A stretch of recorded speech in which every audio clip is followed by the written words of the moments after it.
Pukul 2 dini hari. Aku baru pulang kerja. Badanku remuk. Begitu membuka pintu, ibu mertua sudah berdiri di ruang tamu sambil menyodorkan seember pakaian dalam kakak iparku yang baru melahirkan. "Cuci sekarang," katanya. Saat aku menolak, tangannya melayang 2 kali. Pipiku panas, telingaku berdenging. Lalu suamiku berdiri dari kursinya. Untuk pertama kali dalam 7 tahun, ia menatap ibunya dan berkata, "Istriku bukan pembantu di rumah ini." Malam itu tak ada yang tahu bahwa dalam 3 hari ke depan, rumah ini akan runtuh dari dalam. Dan yang meruntuhkannya bukan saya. Halo sahabat, selamat datang kembali di kanal ini. Kalau kisah malam ini menyentuh hatimu, tekan tombol berlangganan dan temani saya sampai akhir. Karena yang akan saya ceritakan bukan sekadar soal tamparan. Ini soal seberapa lama seorang perempuan bisa menunduk sebelum akhirnya dunia memaksanya berdiri. Nama saya Ratih. Tahun ini usia saya 32 tahun. Saya bekerja sebagai staf keuangan di sebuah perusahaan logistik di kawasan Tebet, Jakarta. Sudah 7 tahun saya menjadi istri, dan 7 tahun pula saya tinggal di rumah keluarga suami di Bekasi. Pekerjaan saya tidak berat secara fisik, tapi saya memilih shift malam, bukan tanpa alasan. Gaji shift malam lebih besar, dan keluarga ini diam-diam sangat membutuhkan uang itu, lebih dari yang mereka mau akui. Saat orang lain pulang sore untuk makan bersama keluarga, pekerjaan saya justru baru dimulai. Ketika kota menyalakan lampunya, saya menyalakan komputer, mencocokkan angka, menutup pembukuan. Sampai pagi, suami saya bernama Adi. 35 tahun. Ia anak bungsu di keluarga ini. Pekerja yang jujur. Pegawai biasa di sebuah toko bahan bangunan. Gajinya tidak besar, tapi halal. Sayangnya, di mata keluarganya, tidak besar sama dengan tidak berharga. Di rumah ini, ada beberapa orang yang harus kalian kenal. Ibu mertua saya, Bu Sumarni. 61 tahun, perempuan yang suaranya bisa membuat seisi rumah terdiam. Baginya, menantu adalah tenaga kerja yang kebetulan bisa dinikahi anaknya. Lalu, ada Bima, kakak sulung Adi. 39 tahun. Inilah kebanggaan Bu Sumarni. Bima sering datang dengan mobil mengkilap, jam tangan mahal, dan cerita tentang bisnis distribusinya yang katanya berkembang pesat setiap kali ia datang. Rumah ini seperti disinari matahari. Istri Bima, kakak ipar saya, namanya Wulan. 36 tahun. Ia baru saja melahirkan anak kedua, dan sejak hari ia pulang dari rumah sakit. Tugas saya bertambah 1, melayaninya. Bapak mertua saya sudah meninggal 5 tahun lalu. Sejak itu, Bu Sumarni memegang kendali penuh atas rumah, atas anak-anaknya, dan ia kira atas saya. Hanya ada 1 orang di rumah ini yang memandang saya sebagai manusia. Mbak Asih, pembantu yang sudah bekerja sejak Adi kecil. Diam-diam, ia sering menyisihkan sepiring nasi untuk saya yang pulang dini hari. Yang sabar, Mbak Ratih, bisiknya. Hanya itu, tapi kadang 1 kalimat tulus lebih hangat dari seluruh rumah. Saya menikah dengan Adi 7 tahun lalu, bukan pernikahan mewah. Kami menikah karena saling mencintai, dan karena saya percaya cinta yang sederhana lebih kuat dari cinta yang dipamerkan. Sejak awal, Bu Sumarni tidak pernah benar-benar menerima saya. Di hari lamaran, ia sudah berkata di depan banyak orang, "Adi ini sebenarnya bisa dapat yang lebih baik." Saya hanya tersenyum waktu itu. Saya pikir seiring waktu, ia akan luluh. Saya salah. Tahun pertama, saya dijadikan tukang masak. Tahun kedua, tukang bersih-bersih. Tahun ketiga, ketika Mbak Asih sakit 2 minggu, saya menggantikan semua pekerjaannya tanpa sepeser pun pengurangan tugas kantor. Saya pulang kerja pukul 2, tidur 3 jam, lalu bangun, mengepel lantai sebelum semua orang terbangun. Adi tahu. Tapi dulu, Adi hanya diam. "Sabar ya, Ratih. Ibu memang begitu," katanya. Kalimat itu dulu terdengar seperti pengkhianatan kecil yang berulang setiap hari. Yang paling menyakitkan bukan pekerjaannya, tapi cara mereka membandingkan. Setiap kali Bima datang, Bu Sumarni akan berkata keras-keras, "Lihat itu kakakmu. Pengusaha sukses, punya mobil, punya rumah sendiri. Kamu, Adi, cuma pegawai toko. Untung masih ada Ratih yang mau kerja. Untung masih ada Ratih yang mau kerja." Kalimat itu selalu diucapkan seperti hinaan. Padahal, andai mereka tahu kemana uang saya pergi selama ini, mereka tidak akan berani bicara seperti itu. Tapi mereka tidak tahu. Dan saya, waktu itu, memilih diam. Ada satu rahasia yang saya simpan rapat-rapat. 2 tahun lalu, bisnis Bima hampir bangkrut. Ia datang ke rumah, menangis di depan Bu Sumarni, mengaku terlilit utang. Bu Sumarni panik, lalu di dapur. Malam itu, ia mendatangi saya untuk pertama kalinya. Ia berbicara lembut. "Ratih, kamu kan kerja di keuangan. Tolong keluarga ini. Pinjamkan dulu uangmu untuk Bima, nanti dikembalikan. Saya memberikan tabungan saya, 70 juta, seluruh simpanan saya selama bertahun-tahun. Saya kira itu akan mengubah cara mereka memandang saya. Uang itu tidak pernah kembali, dan cara mereka memandang saya tidak berubah sedikit pun. Bahkan setelah itu, Bima tetap dipuja sebagai pengusaha sukses, dan saya tetap dianggap menantu yang untung masih mau kerja. Saya tidak pernah menagih. Bukan karena saya bodoh, tapi karena saya, sebagai orang keuangan, tahu satu hal yang mereka tidak tahu. Uang yang berpindah selalu meninggalkan jejak. Dan suatu hari, jejak itu akan berbicara. Saya hanya belum tahu hari itu akan datang secepat ini. Sebelum saya bercerita tentang malam tamparan itu, izinkan saya melukiskan seperti apa hari-hari saya di rumah itu, supaya kalian mengerti bahwa tamparan itu bukan satu kejadian. Tamparan itu hanyalah ujung dari ribuan luka kecil yang menumpuk selama 7 tahun. Setiap pagi, sepulang shift malam, saya tidak langsung bisa tidur. Bu Sumarni sudah menunggu dengan daftar pekerjaan. Mengepel lantai 2 tingkat, mencuci, menjemur, menyetrika pakaian seisi rumah, memasak untuk 5 orang. Semua harus selesai sebelum saya boleh memejamkan mata. Saat saya kelelahan dan tertidur di siang hari, Bu Sumarni akan menggedor pintu. "Bangun. Menantu macam apa tidur siang sementara mertua bekerja? Dasar pemalas." Padahal saya baru tidur 2 jam setelah bekerja semalaman. Tapi di rumah itu, kelelahan. Saya tidak pernah dihitung sebagai kelelahan, hanya dianggap kemalasan. Saya ingat suatu hari Lebaran 2 tahun lalu.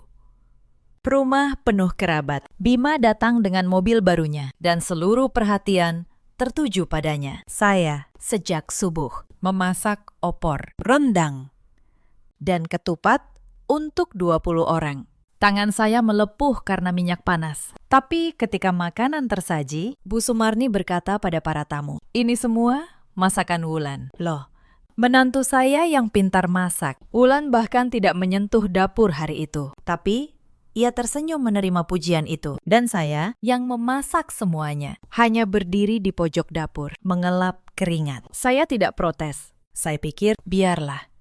Pujian bukan tujuan saya, tapi luka karena tidak diakui perlahan menumpuk di dada, seperti air yang terus menetes ke dalam gelas. Cepat atau lambat, gelas itu akan penuh. Yang membuat saya bertahan hanya satu. Adi, meski dulu ia hanya bisa berkata sabar. Saya tahu ia mencintai saya. Di malam-malam tergelap, ia akan diam-diam memijat bahu saya yang pegal dan berbisik, "Suatu hari, semuanya akan berbeda. Ratih, aku janji."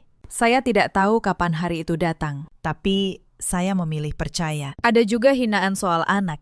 7 tahun menikah. Saya dan Adi belum dikaruniai anak. Bu Sumarni menjadikan itu senjata. Sudah numpang, tidak bisa kasih cucu pula. Untung apa Adi menikahimu? Setiap kalimat itu menusuk tepat ke luka yang paling dalam. Karena saya sendiri pun mendambakan anak. Tapi di rumah itu, bahkan kesedihan saya yang paling pribadi dijadikan bahan hinaan.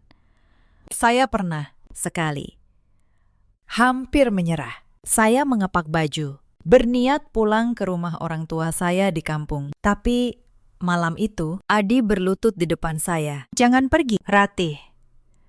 Kalau kamu pergi, aku kehilangan satu-satunya alasan untuk berani. Beri aku waktu. Aku akan berubah." Saya melihat ketulusan di matanya. Lalu saya membuka kembali koper itu. Saya bertahan. Bukan untuk Bu Sumarni, bukan untuk rumah itu. Tapi untuk cinta yang saya percaya masih bisa tumbuh. Itulah latar dari malam tamparan itu. Bukan kejadian tunggal, tapi puncak dari gunung luka yang sudah terlalu tinggi. Mari saya kembali ke malam tamparan itu. Dan apa yang terjadi sesudahnya. Hari itu, kakak ipar saya Wulan baru 7 hari pulang dari rumah sakit. Rumah penuh tamu yang datang menengok bayi. Bu Sumarni sibuk memamerkan cucu barunya. Dan saya, sepulang shift malam, langsung disambut tumpukan piring kotor sisa para tamu. Saya cuci semuanya. Tangan saya keriput karena air. Mata saya perih karena kurang tidur. Tapi saya tidak mengeluh. Saya pikir, selesai piring.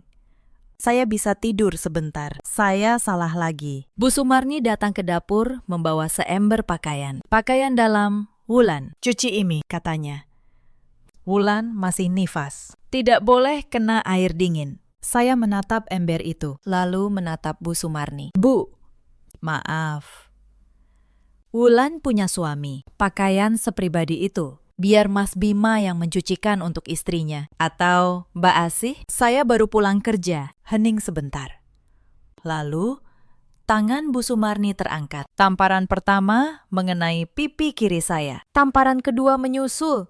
Sebelum saya sempat bernapas. "Beraninya kamu membantah. Menantu durhaka. Di rumah ini kamu cuma numpang." Suara tamparan itu memenuhi ruangan. Para tamu terdiam. Wulan berdiri di ambang pintu, menggendong bayinya. Dan saya melihatnya. Sudut bibirnya tertarik. Ia tersenyum.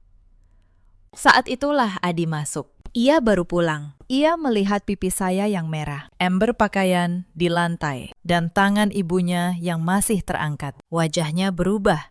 Untuk pertama kali dalam 7 tahun. Suamiku tidak diam. "Bu," katanya pelan. Terlalu pelan. Justru karena pelan, semua orang mendengarnya. "Ratih itu istri saya, bukan pembantu di rumah ini. Ia bekerja sampai pagi, lalu pulang untuk ditampar. Cukup." "Bu, sudah cukup." Bu Sumarni melotot. "Kamu membela istrimu di depan ibumu sendiri. Wulan baru melahirkan cucu untuk keluarga ini. Kamu tidak kasihan pada keponakanmu. Ibu membesarkanmu untuk menusuk hati ibu seperti ini." Adi menarik napas dalam-dalam. Saya berdiri di belakangnya, dan saya bisa melihat bahunya menegang. Ia tidak menoleh ke arah saya. Tapi saya tahu, ia sedang menahan sesuatu yang sudah lama ia pendam. "Saya sayang keponakan saya," katanya. Tapi menyayangi keponakan bukan berarti menjadikan istri saya babu. Wulan punya suami. Biar suaminya yang mengurus.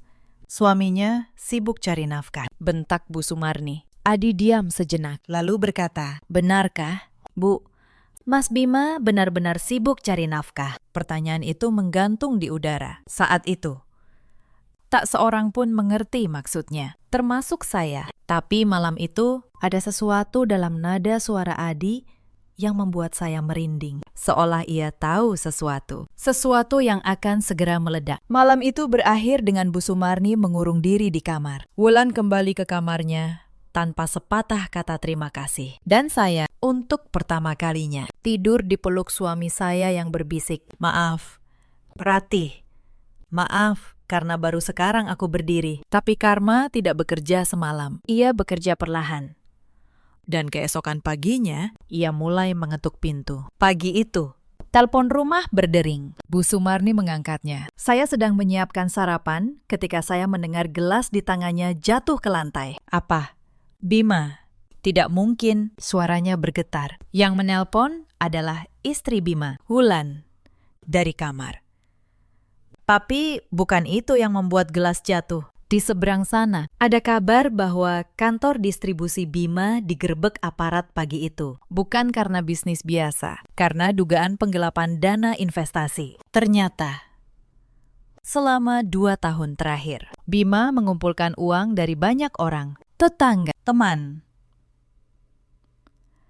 Bahkan kerabat. Ia menjanjikan keuntungan besar dari bisnis distribusinya. Mobil mengkilap itu, jam tangan mahal itu, semuanya dibeli dari uang orang lain. Bisnisnya tidak pernah sebesar yang ia ceritakan. Bu Sumarni terkulai di kursi. Tidak.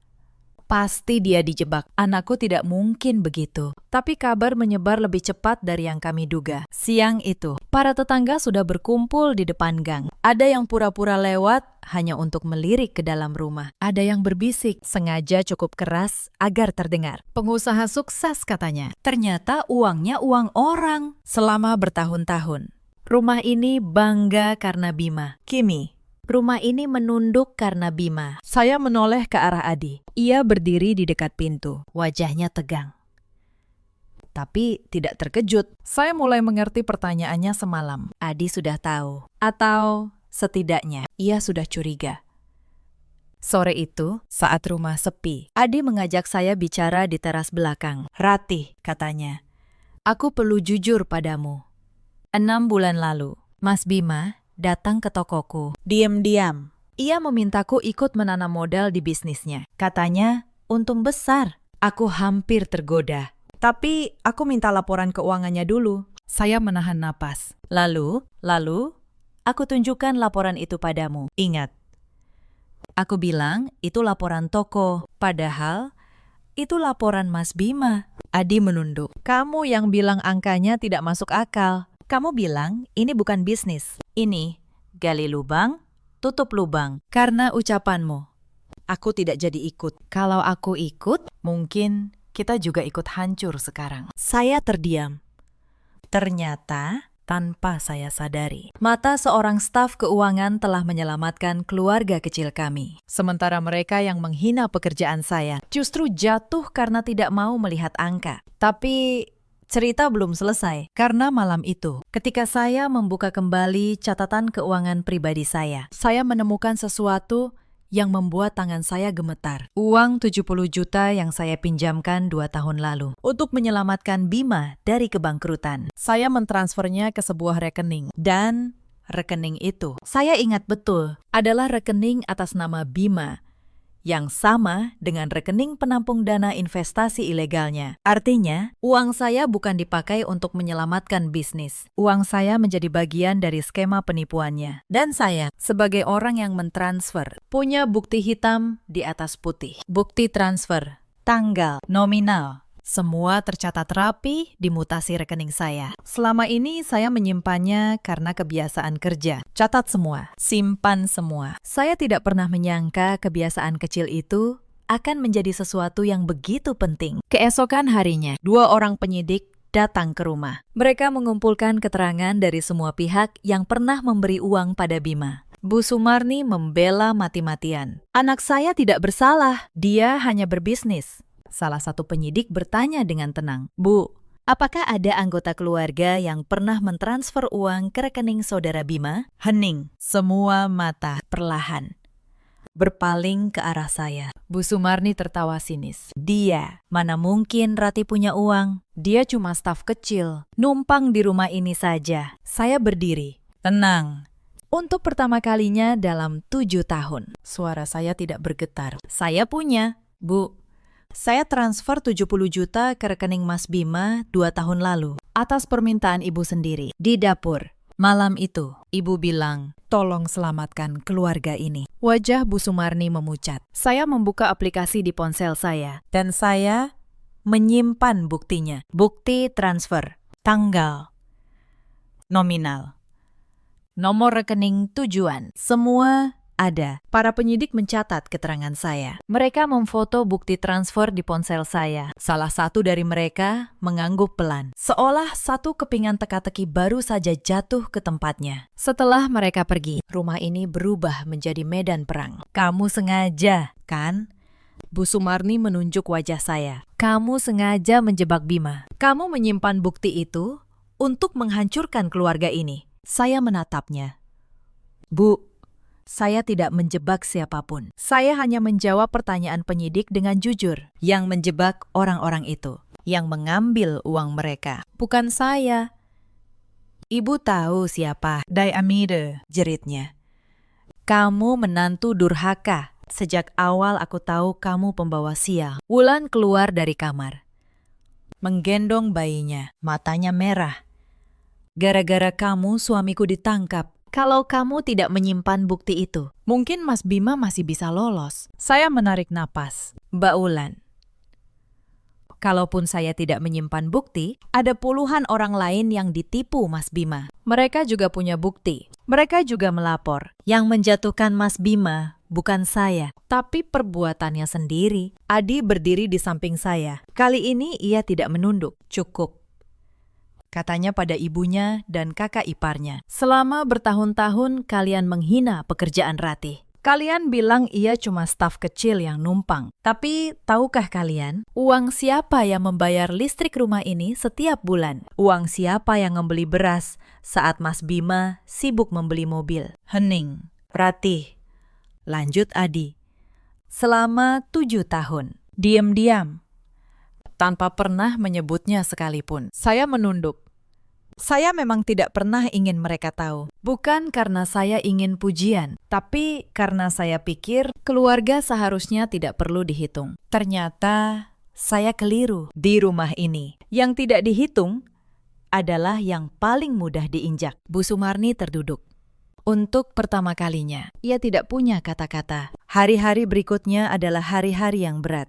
Tetangga yang dulu memuji Bima, kini datang menagih. Beberapa dari mereka menggedor pintu. Ada yang membawa fotokopi bukti transfer mereka sendiri. Jumlahnya jauh lebih besar dari uang saya. 50 juta, 100 juta. Bahkan ada yang menyerahkan seluruh uang pensiun. Saya melihat seorang ibu tua menangis di teras kami. Ia menyerahkan 80 juta. Seluruh tabungan hidupnya. Percaya pada janji keuntungan Bima. Itu uang untuk operasi suami saya, katanya terisak. Hati saya hancur mendengarnya. Inilah wajah sesungguhnya dari pengusaha sukses yang selama ini dipuja di rumah ini. Setiap hari, daftar korban bertambah. Ada pedagang kecil yang menjual warungnya demi menanam modal. Ada pasangan muda yang menyerahkan tabungan pernikahan. Ada pula seorang guru pensiunan yang menyetorkan seluruh uang pesangonnya. Semua tergiur janji Bima tentang keuntungan 2 kali lipat dalam 6 bulan. Janji yang tidak pernah ada wujudnya. Saya menyaksikan semua itu dengan dada sesak selama bertahun-tahun. Di meja makan rumah ini, nama Bima diucapkan dengan bangga. Pengusaha muda yang sukses. Sementara nama saya diucapkan dengan nada merendahkan. Cuma staf kecil. Kini saya tahu, kesuksesan yang dibanggakan itu dibangun di atas tangisan orang-orang ini. Bu Sumarni semakin terpukul setiap kali ada korban datang. Ia yang dulu berjalan dengan dagu terangkat, kini berjalan menunduk. Takut bertemu tetangga. Beberapa kali saya melihatnya menangis sendirian di dapur. Di tempat yang sama di mana ia dulu menampar saya. Hidup memang punya cara yang aneh untuk menutup lingkaran. Bu Sumarni mencoba menjual perhiasannya untuk menutupi sebagian. Tapi jumlahnya terlalu besar. Tabungannya tidak cukup. Mobil mengkilap Bima ternyata masih kredit dan langsung ditarik leasing. Rumah yang katanya milik Bima ternyata masih atas nama orang lain. Agunan dari salah satu korban. Semua yang dibanggakan keluarga ini, satu persatu, terbukti palsu. Di tengah semua itu, ada satu hal yang membuat saya tidak bisa tidur. Wulan, kakak ipar saya. Saat penyidik datang lagi untuk memeriksa aliran dana, mereka menemukan bahwa beberapa rekening penampung dibuka atas nama Wulan. Ia bukan korban. Ia tahu. Ia ikut menikmati. Mobil yang ia pakai, perhiasan yang ia kenakan. Semuanya dari uang para korban. Perempuan yang menyuruh saya mencuci pakaian dalamnya, yang tersenyum saat saya ditampar. Ternyata duduk di atas tumpukan uang curian. Sambil memperlakukan saya seperti babu. Saya tidak merasa puas. Saya merasa sedih. Karena di balik semua kesombongan itu, ternyata yang mereka bangun hanyalah istana pasir di atas air mata orang lain. Suatu malam, Bu Sumarni mengetuk pintu kamar kami. Wajahnya tua sekali malam itu. Lebih tua dari usianya. Ia duduk di tepi tempat tidur. Dan untuk pertama kalinya dalam 7 tahun. Ia memanggil nama saya dengan lembut. Ratih, saya menunggu. Apakah masih ada cara untuk membantu Bima? Kamu kan mengerti soal uang. Kamu pasti tahu caranya. Saya menatapnya lama. Di mata perempuan ini, bahkan di saat seperti ini, saya tetaplah alat. Dulu alat untuk pekerjaan rumah, sekarang alat untuk menyelamatkan anak kesayangannya. Bu, kata saya pelan. Yang bisa membantu Mas Bima sekarang bukan saya, bukan uang. Yang bisa membantunya adalah kejujuran. Mengembalikan apa yang bisa dikembalikan pada para korban. Mengakui kesalahan. Itu satu-satunya jalan yang tersisa. Bu Sumarni menangis. Bukan tangis menyesal pada saya, tapi tangis seorang ibu yang baru sadar bahwa anak yang ia banggakan telah menghancurkan banyak orang. Dan anak yang ia hina justru yang menyelamatkan keluarganya dari ikut tenggelam. Saya tidak membenci tangisan itu, tapi saya juga tidak bisa berpura-pura semuanya baik-baik saja. Hari-hari setelah itu, tekanan di rumah semakin berat. Para korban tidak sabar menunggu proses hukum. Mereka datang bergantian, pagi dan malam, menggedor pintu. Beberapa berteriak, beberapa menangis. Bu Sumarni mengunci semua pintu dan jendela, tapi suara tagihan itu tetap menembus dinding. Suatu pagi, terjadi sesuatu yang nyaris membuat saya menyerah. Sejumlah uang tunai yang disimpan Bu Sumarni di lemari kamarnya hilang. Sekitar 15 juta, sisa terakhir tabungannya. Dan tahukah kalian, siapa yang pertama kali ia tuduh? Pasti Ratih yang mengambil, teriaknya. Hanya dia yang berani masuk kamar ibu. Dasar menantu durhaka, sudah menjebak Bima. Sekarang, mencuri pula, saya terpukul. Setelah semua yang terjadi, setelah saya menyelamatkan keluarga ini dari ikut tenggelam, saya masih dituduh maling. Tangan saya gemetar, menahan amarah dan luka. Adi membela saya. Bu, tidak mungkin Ratih. Ratih kerja semalaman. Pulang pagi, langsung tidur. Mana sempat ia masuk kamar ibu. Tapi Bu Sumarni keras kepala. Ia mengancam akan melapor polisi. Saya hanya diam. Karena saya tahu satu hal yang tidak mereka tahu. Di sudut ruang tengah, ada kamera kecil yang dipasang Adi setahun lalu. Untuk memantau keamanan rumah saat semua orang bekerja. Saya minta Adi membuka rekaman kamera itu. Dan di layar terlihat jelas siapa yang masuk ke kamar Bu Sumarni pagi itu. Bukan saya, tapi Wulan, kakak ipar saya. Ia mengambil uang itu sebelum berkemas. Mungkin untuk bekal hidupnya nanti. Ketika rekaman itu diputar, Bu Sumarni terdiam membatu. Menantu kesayangan yang ia bela mati-matian. Ternyata mencuri darinya sendiri. Sementara menantu yang ia tuduh justru tak menyentuh sepeser pun. Bu, kata saya pelan.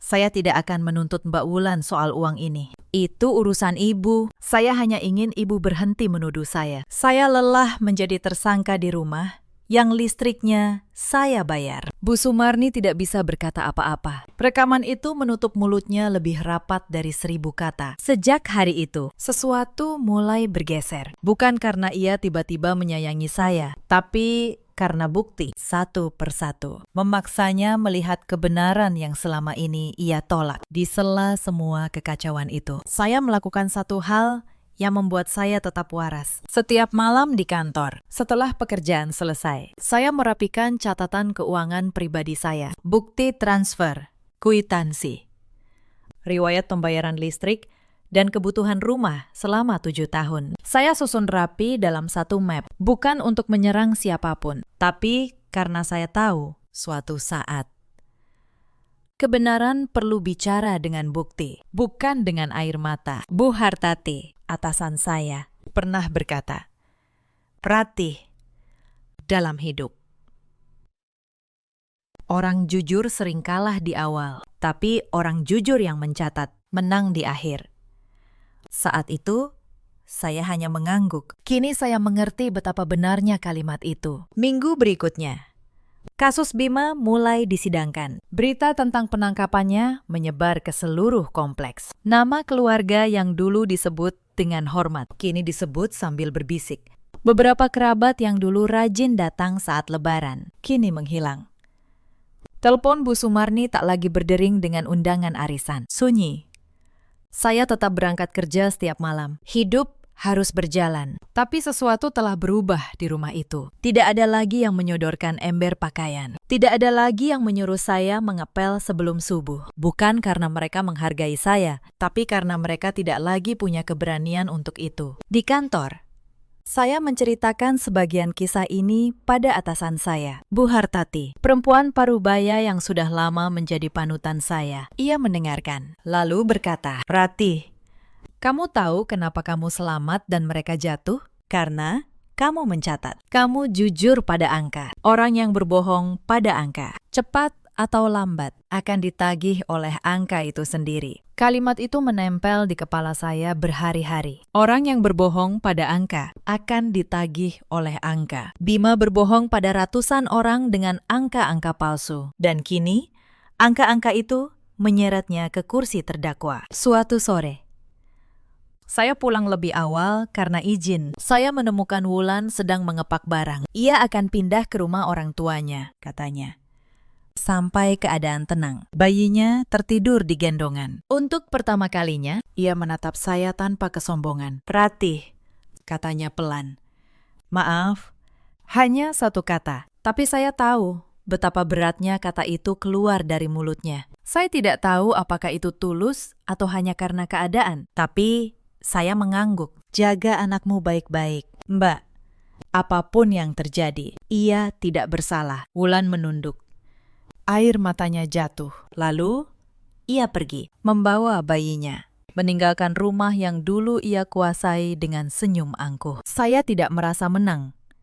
Saya hanya merasa lelah. Lelah yang dalam, yang tidak bisa hilang hanya dengan tidur. Malam itu, Adi memeluk saya di dapur. "Kamu tahu," katanya, "selama bertahun-tahun, aku malu pada diriku sendiri. Aku membiarkan ibuku menghinamu. Aku menyembunyikan keluhanmu dengan kata sabar, karena aku terlalu takut melawan ibuku. Aku pikir, diam adalah cara menjaga keluarga. Ternyata, diam hanya membuat yang bersalah merasa benar." Saya menatap suami saya. Pria yang dulu hanya bisa berkata, "Sabar ya." Pria yang kini, akhirnya, berani berdiri. "Tidak apa-apa, Mas," kata saya. "Yang penting, kamu berdiri pada akhirnya. Lebih baik terlambat daripada tidak sama sekali." Tapi rupanya ujian belum selesai. Karena beberapa hari kemudian datang surat dari pengadilan. Bukan untuk Bima, untuk saya. Saya dipanggil sebagai saksi. Jantung saya berdebar membaca surat itu. Sebagai orang yang mentransfer uang ke rekening Bima. Dan sebagai orang yang menyimpan bukti. Kesaksian saya menjadi penting. Bu Sumarni mendengar kabar itu. Dan kemarahannya meledak lagi. "Kamu mau bersaksi memberatkan Bima. Kamu sungguh ingin menghancurkan kakak iparmu sendiri." Saya menatapnya tenang. "Bu, saya tidak menghancurkan siapapun. Saya hanya akan berkata jujur tentang apa yang saya alami. Kalau kejujuran terdengar seperti menghancurkan, mungkin yang salah bukan kejujurannya. Kamu tidak punya hati. Saya punya hati." "Bu," kata saya. Suara saya bergetar. Tapi bukan karena takut. Karena akhirnya saya mengucapkan apa yang selama 7 tahun saya pendam. Hati saya yang ditampar 2 kali di dapur. Hati saya yang dipaksa mencuci pakaian dalam setelah pulang kerja pukul 2 pagi. Hati saya yang dihina sebagai penumpang di rumah yang listriknya saya bayar. Saya punya hati, Bu. Hanya saja selama ini tidak ada yang peduli. Bu Sumarni terdiam.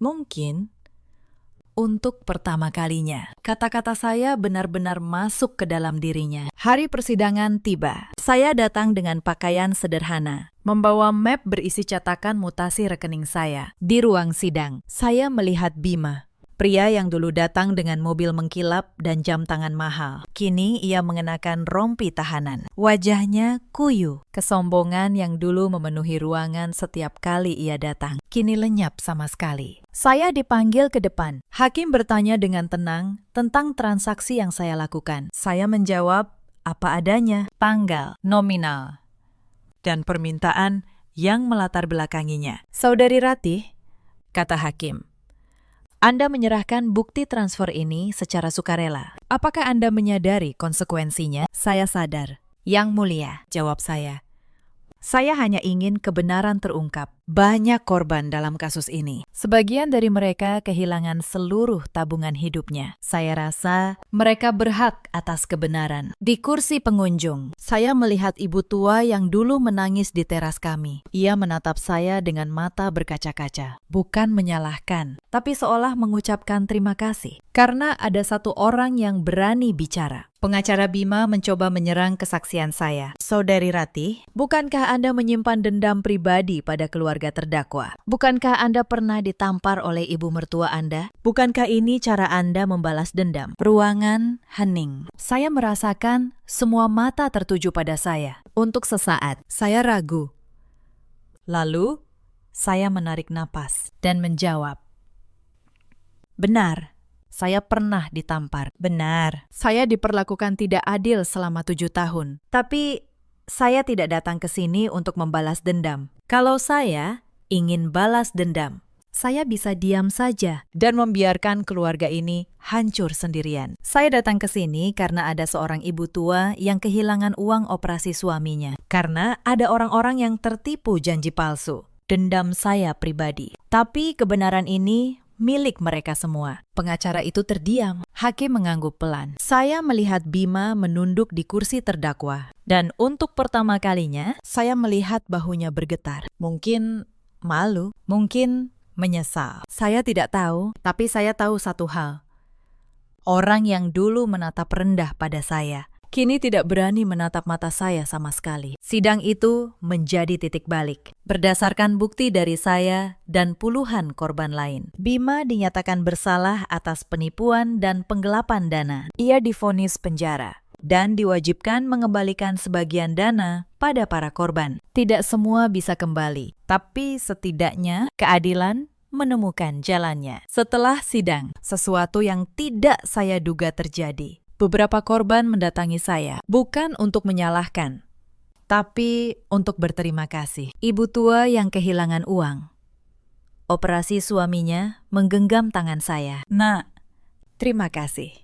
Kalau bukan karena keberanianmu bicara, mungkin kami tidak pernah didengar. Saya merasa haru sekaligus pedih. Karena saya tahu uang mereka tidak akan kembali utuh. Tapi setidaknya dengan keahlian saya di bidang keuangan, ada satu hal yang bisa saya lakukan. Saya menawarkan diri membantu mereka menyusun berkas tuntutan ganti rugi. Saya membantu menghitung kerugian masing-masing, merapikan bukti transfer mereka, dan menyusunnya agar bisa diajukan ke pengadilan. Selama berminggu-minggu, sepulang kerja malam, saya menyempatkan diri membantu para korban itu tanpa dibayar. Bukan karena saya berkewajiban, tapi karena saya tahu rasanya menjadi orang yang tidak didengar dan saya tidak ingin mereka merasakan hal yang sama. Seorang pengacara muda bernama Pak Hendra yang menangani sebagian korban, suatu hari berkata pada saya, "Bu Ratih, jarang saya temukan orang yang mau repot membantu korban lain, padahal dirinya sendiri juga korban. Kalau boleh jujur, ketelitian Anda menyusun bukti lebih rapi dari banyak staf hukum yang saya kenal. Saya hanya tersenyum. Saya hanya melakukan apa yang saya bisa." Pakistan. Angka adalah bahasa yang saya pahami. Dan kali ini, angka bicara untuk keadilan. Berkat berkas yang rapi itu,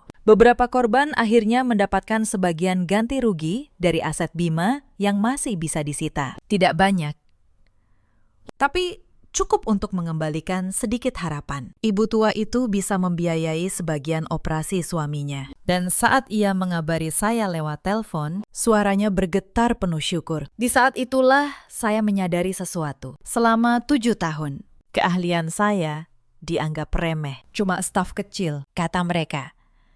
Tapi, keahlian yang sama kini menjadi alat untuk menegakkan keadilan bagi puluhan orang. Tidak ada pekerjaan yang hina selama dikerjakan dengan jujur. Yang hina adalah mereka yang memandang rendah kerja keras orang lain. Saat saya keluar dari ruang sidang setelah jadwal terakhir, Bu Sumarni sudah menunggu di koridor. Saya menyiapkan diri untuk dimaki lagi, tapi yang terjadi berbeda. Ia berdiri di depan saya, tubuhnya gemetar. Lalu, perlahan, ia menunduk. "Ratih," katanya serak. "Ibu, Ibu minta maaf." Saya terdiam. 7 tahun saya menunggu kalimat itu. Dan ketika akhirnya datang, saya justru tidak tahu harus merasa apa. Selama ini, ibu salah, lanjutnya. Ibu memuja anak yang menghancurkan dan menghina menantu yang menyelamatkan. Ibu buta, Ratih.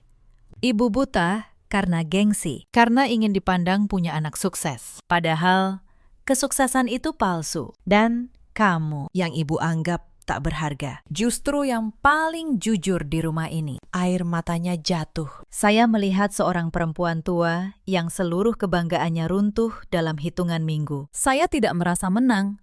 Saya hanya merasa akhirnya kebenaran berdiri tegak. Bu, kata saya pelan. Saya tidak butuh ibu berlutut. Saya hanya butuh ibu melihat saya sebagai manusia. Sejak dulu. Hanya itu yang saya minta. Bu Sumarni mengangguk, terisak.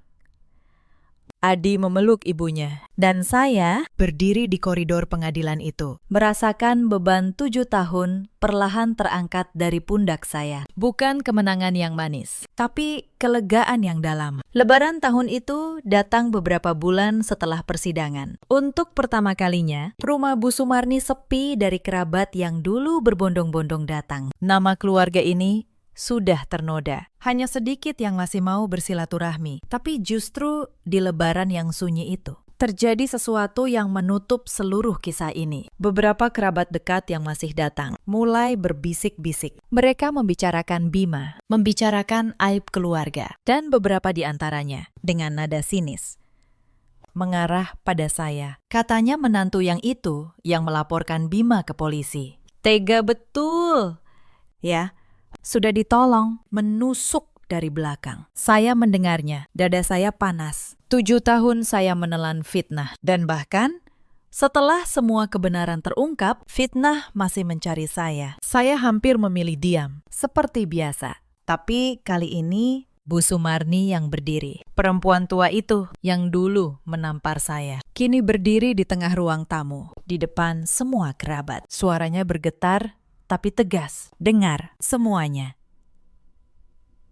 Jangan ada lagi yang menyalahkan Ratih. Yang menghancurkan keluarga ini bukan Ratih, tapi keserakahan Bima dan kebutaan saya sendiri. Ruangan hening. Selama 7 tahun. Lanjut Bu Sumarni. Air matanya mengalir. Saya memperlakukan Ratih seperti pembantu. Saya menamparnya.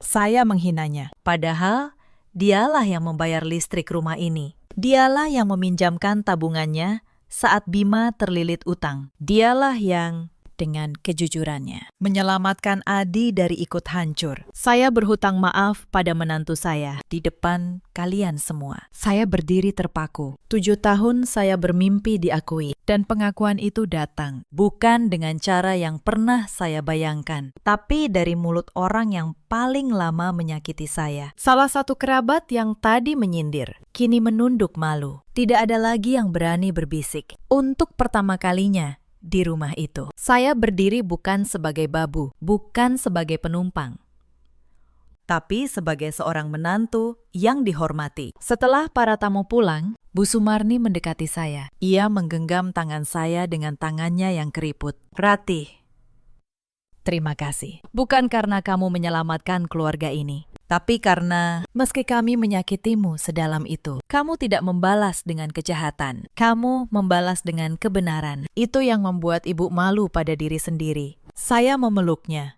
Untuk pertama kalinya, pelukan itu terasa tulus dari kedua sisi. Di hari itu, saya belajar sesuatu. Bahwa karma bukan selalu soal orang jahat yang jatuh. Kadang, karma adalah saat kebenaran akhirnya diberi tempat untuk berdiri. Dan saat orang yang selama ini menunduk, akhirnya diizinkan menegakkan kepala. Beberapa bulan setelah persidangan, hidup kami perlahan berubah. Saya dan Adi memutuskan untuk pindah dari rumah keluarga. Mengontrak rumah kecil tak jauh dari kantor saya. Bukan karena dendam, tapi karena kami butuh memulai hidup yang baru, hidup yang tenang. Bu Sumarni tinggal sendiri sekarang. Wulan dan bayinya tinggal bersama orang tua Wulan. Bima menjalani hukumannya. Rumah yang dulu penuh kesombongan, kini sunyi.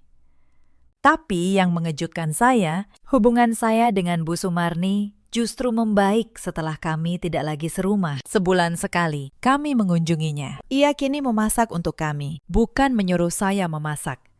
Suatu kali ia berkata, "Ratih, dulu ibu pikir kekuatan seorang ibu mertua adalah membuat menantu takut. Sekarang ibu tahu. Kekuatan sejati adalah membuat menantu merasa diterima. Maafkan ibu yang baru mengerti di usia setua ini." Saya menggenggam tangannya. Tangan yang dulu menampar saya, kini gemetar karena usia dan penyesalan. "Sudah, Bu. Yang lalu, biar berlalu." Mbak Asi, pembantu yang dulu diam-diam menyisihkan nasi untuk saya, kini sering ikut kami berkunjung. Suatu hari ia berkata, "Mbak Ratih, saya selalu tahu Mbak, orang baik. Saya hanya tidak bisa membela waktu itu. Maafkan saya." Saya memeluknya. "Mbak Asih, satu piring nasi yang Mbak sisihkan dulu lebih berarti dari yang Mbak kira." Suatu malam, saya dan Adi duduk di teras rumah kontrakan kami yang sederhana. Tidak ada mobil mengkilap, tidak ada perhiasan mahal. Tapi ada ketenangan yang tidak pernah saya rasakan selama 7 tahun. "Menyesal pindah?" tanya Adi. Saya menggeleng. "Tidak. Di sini, saya bukan pembantu. Saya istri. Saya manusia. Itu cukup." Adi tersenyum, lalu menggenggam tangan saya. Malam itu, saya merenung lama. Tentang 7 tahun yang telah berlalu. Tentang tamparan, hinaan, dan air mata yang saya telan diam-diam. Tentang tabungan yang hilang dan harga diri yang nyaris ikut hilang bersamanya. Tapi saya juga merenungkan hal lain, bahwa selama 7 tahun itu, saya tidak pernah membalas kejahatan dengan kejahatan. Saya tidak pernah mencuri, tidak pernah berbohong, tidak pernah menjebak siapapun. Saya hanya bekerja, mencatat, dan jujur. Dan ternyata, kejujuran yang paling sederhana itulah yang akhirnya menjadi tameng saya. Ketika dunia di sekitar saya runtuh, saya teringat kata-kata Bu Hartati, "Orang yang berbohong pada angka akan ditagih oleh angka." Bima membangun istana dari kebohongan, dan istana itu runtuh menimpa dirinya sendiri. Sementara saya, yang dianggap tak berharga, tetap berdiri. Bukan karena saya hebat, tapi karena saya tidak pernah berbohong pada diri sendiri. Kini, di rumah kontrakan kecil ini, saya akhirnya bisa tidur nyenyak. Tidak ada lagi gedoran pintu di siang hari. Tidak ada lagi ember pakaian yang disodorkan saat saya kelelahan. Tidak ada lagi suara yang menyebut saya pembantu. Yang ada hanya saya, Adi, dan ketenangan yang kami bangun dari nol. Beberapa waktu kemudian, sebuah kabar baik datang. Saya hamil. Setelah 7 tahun penantian di rumah yang sederhana ini, di tengah ketenangan yang akhirnya kami miliki, kehidupan baru tumbuh. Adi menangis bahagia. Dan ketika Bu Sumarni mendengar kabar itu, ia datang membawa sekeranjang buah dan memeluk saya erat-erat. "Cucu ibu," bisiknya. Akhirnya, ibu bisa menyayangi tanpa syarat. Saya tahu, luka 7 tahun tidak akan hilang sepenuhnya. Setiap kali saya teringat pagi saat saya disuruh mencuci pakaian dalam itu, hati saya mungkin masih terasa perih. Tapi saya juga sadar, terkadang sebuah insiden yang tampak kecil dan memalukan justru menjadi pintu yang membuka seluruh kebenaran di baliknya. Andai hari itu saya terus menunduk, andai saya mencuci pakaian itu tanpa membantah, mungkin saya akan terus disuruh, terus dipukul, terus difitnah, terseret ke dalam kesalahan yang bukan milik saya. Mungkin saya akan ikut tenggelam bersama kebohongan Bima, tanpa pernah tahu kapan ujungnya. Tapi karena saya berani berkata tidak satu kali saja, seluruh kebenaran terbuka. Dan suami saya akhirnya menemukan keberaniannya untuk berdiri. Cerita ini mengajarkan satu hal sederhana, bahwa harga diri seorang perempuan tidak boleh ditukar dengan ketenangan palsu. Jangan pernah membiarkan dirimu diinjak hanya demi menjaga keharmonisan yang sebenarnya tidak pernah ada. Dan jangan pernah membalas kejahatan dengan kejahatan. Karena kebenaran selalu punya cara untuk menemukan jalannya sendiri. Di luar sana, ada banyak perempuan yang seperti saya dulu. Bekerja keras, membanting tulang. Namun di rumah sendiri diperlakukan seperti pembantu. Diam karena takut. Menunduk karena cinta, menelan luka demi menjaga sebuah keluarga yang bahkan tidak pernah menganggap mereka bagian darinya. Jika kalian salah satunya, ketahuilah, kesabaran kalian bukan kelemahan. Tapi jangan biarkan kesabaran itu berubah menjadi penjara. Di luar sana, ada juga banyak suami seperti Adi dulu. Suami yang baik, tapi terlalu takut melawan orang tuanya. Yang mengira diam adalah cara menjaga damai. Padahal, diam hanya membuat yang bersalah merasa benar. Kepada para suami itu, ketahuilah, melindungi istrimu bukan berarti durhaka pada ibumu. Itu berarti kamu menjadi laki-laki yang utuh. Dan di luar sana, ada pula para ibu mertua seperti Bu Sumarni yang begitu silau pada gengsi dan kebanggaan, hingga buta pada ketulusan yang ada tepat di depan matanya, yang memuja anak yang menghancurkan dan menghina menantu yang menyelamatkan. Semoga mereka tidak perlu kehilangan segalanya dulu sebelum akhirnya mengerti bahwa menantu juga manusia. Bima kini menjalani hukumannya, perlahan membayar atas apa yang ia perbuat. Wulan hidup sederhana bersama anaknya, jauh dari kemewahan palsu yang dulu ia banggakan. Bu Sumarni belajar menyayangi dengan cara yang benar. Adi menemukan keberaniannya, dan saya akhirnya menemukan tempat di mana saya dihargai sebagai manusia. Dalam hidup, kita selalu punya pilihan. Pilihan untuk membalas, atau untuk tetap jujur. Pilihan untuk hancur, atau untuk bangkit. Saya memilih jujur. Saya memilih bangkit. Dan saya tidak pernah menyesalinya. Jika kisah ini menyentuh hati kalian, ceritakan kisah kalian sendiri di kolom komentar. Mungkin ada seseorang di luar sana yang membutuhkan keberanian dari cerita kalian. Terima kasih sudah menemani saya sampai akhir. Sampai jumpa di kisah berikutnya. Mulai bulan ini, kau wajib bayar 5 juta rupiah ke rekening ibu kalau masih mau menumpang tidur di rumah ini. Bu Hartati melempar sebuah buku tabungan bersampul hijau ke lantai marmer. Buku itu meluncur, berhenti tepat di ujung sepatu Anindya. Ingat, rumah ini warisan keluarga suamimu, bukan tempat penampungan perempuan miskin sepertimu. Anindya menatap buku tabungan di kaki, lalu menatap suaminya, yang hanya menggulir layar ponsel tanpa sedikit pun mengangkat wajah. Ia tidak menangis, ia tidak memohon. Anindya justru tersenyum tipis. Ia mengambil ponselnya, membuka aplikasi bank, dan mentransfer 5 juta rupiah detik itu juga. Bu Hartati tertawa puas, merasa menang. Wanita tua itu sama sekali tidak tahu satu hal. Sertifikat rumah yang ia banggakan di dalam lemari, yang ia agung-agungkan sebagai warisan leluhur, hanyalah selembar fotokopi tak berharga. Dan uang sewa yang baru saja ia terima itu, kelak akan menjadi tali yang menjerat lehernya sendiri ke ruang sidang. Halo, sahabat hikmah. Selamat datang kembali di kanal kita, tempat di mana setiap kesombongan akan ditagih lunas oleh kenyataan. Hari ini, saya akan menceritakan kisah seorang mertua yang menagih uang sewa kepada menantunya sendiri. Padahal menantu itulah yang diam-diam menebus rumah tersebut dari lelang bank. Siapkan hati kalian. Mari kita saksikan sampai tuntas. Nama saya Anindya.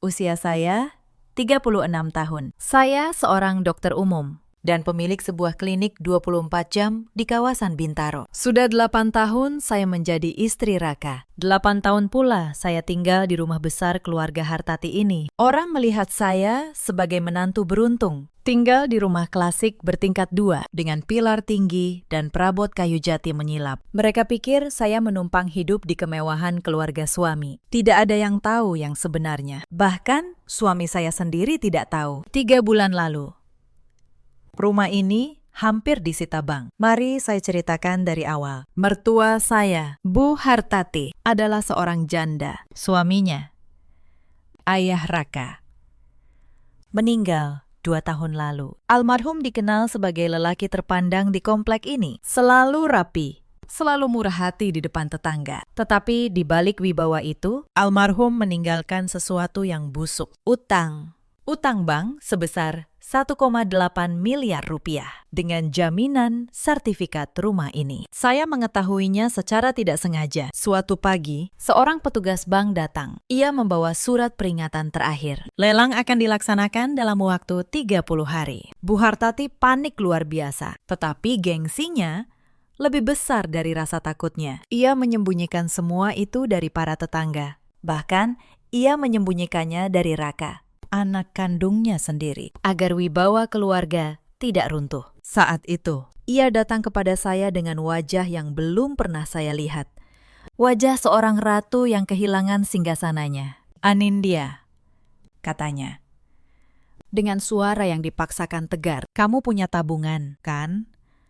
Keluarga ini butuh bantuanmu. Tapi ingat, ini rahasia. Jangan sampai Raka tahu ibunya berutang. Saya menatapnya lama. Di hadapan saya, bukan lagi mertua yang biasa menghina masakan saya. Bukan lagi wanita yang menyebut profesi saya hanya tukang suntik. Saya bisa saja berkata tidak. Saya bisa membiarkan rumah itu disita, lalu pindah ke apartemen saya sendiri. Tetapi saya tidak melakukannya. Saya hanya mengangguk pelan. Baik, Bu, saya akan urus. Malam itu, saya menelepon notaris kepercayaan saya. Namanya Pak Surya. Sudah lama ia mengurus aset klinik saya. Pakistan. Saya mau ikut lelang sebuah rumah, kata saya.